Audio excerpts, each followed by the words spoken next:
Tendency ಇರಲಿಲ್ಲ. ಈಗೀಗೆ ಒಂದು 15 ವರ್ಷ ಆಯಿತು ಇಷ್ಟೆಲ್ಲ ಮೊಬೈಲ್ಗಳು ಬಂದಿದೆ, ನಿಮ್ಮ ಕೈಯಲ್ಲಿ ಕ್ಯಾಲ್ಕುಲೇಟರ್ಸ್ ಬಂದಿದೆ. ಇದಕ್ಕಿಂತ ಹಿಂದೆ 1960 ಕ್ಯಾಲ್ಕುಲೇಟರ್ ಫಸ್ಟ್ ಇನ್ವೆಂಟ್ ಆಗಿದ್ದು. ಬಟ್ ಸುಮಾರು 40 ವರ್ಷವರೆಗೂ ಇನ್ನೂ ಕ್ಯಾಲ್ಕುಲೇಷನ್ಸ್ ನಡೀತಾನೆ ಇತ್ತು. ಅದಕ್ಕಿಂತ ಮುಂಚೆನೂ ನಡೀತಾ ಇತ್ತು, 2000s ವರ್ಗೇನು ನಡೀತಾ ಇತ್ತು ನಿಮ್ಮ ಹತ್ರ ಮೊಬೈಲ್ಸ್ ಎಲ್ಲ ಬರೋಕ್ಕೆ. ಇದು ಎಲ್ಲ ಅದಕ್ಕಿಂತ ಮುಂಚೆ ಹೇಗೆ ಮಾಡ್ತಿದ್ರು ಅಂದ್ರೆ ಇದೇ ವೇದಿಕ್ ಮ್ಯಾಥಮೆಟಿಕ್ಸ್ ಇಂದ ಅವ್ರ ಫೋಕಸ್ ಇಂಪ್ರೂವ್ ಆಗಿತ್ತು ಎಲ್ಲ.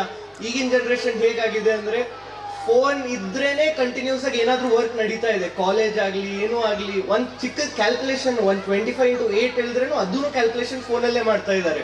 ಇದರಿಂದ ಅವ್ರ IQ ಲೋ ಆಗ್ತಾ ಇದೆ, ಮೆಂಟಲ್ ಸ್ಟೆಬಿಲಿಟಿ ಡೌನ್ ಆಗ್ತಾ ಇದೆ.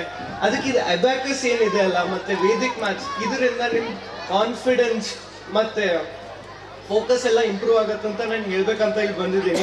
ಮತ್ತೆ ಇನ್ನೊಂದು ವಿಷಯ, ಈ ವರ್ಷ 2000 ಹುಡುಗರು ಬರ್ದಿದ್ದಾರೆ. ಮುಂದಿನ ವರ್ಷ 5000 ಹುಡುಗರು ಬರಿಬೇಕಂತ ನಾನು ಇವ್ರಿಗೆ ವಿಶ್ ಮಾಡಕ್ಕಂತ ಇವತ್ತು ಬಂದಿದ್ದೀನಿ. ಬೀದರಿಂದ ಸುಮಾರು ಈ ವರ್ಷ 700 ಸ್ಟೂಡೆಂಟ್ಸ್ ಬರ್ದಿದ್ದಾರೆ.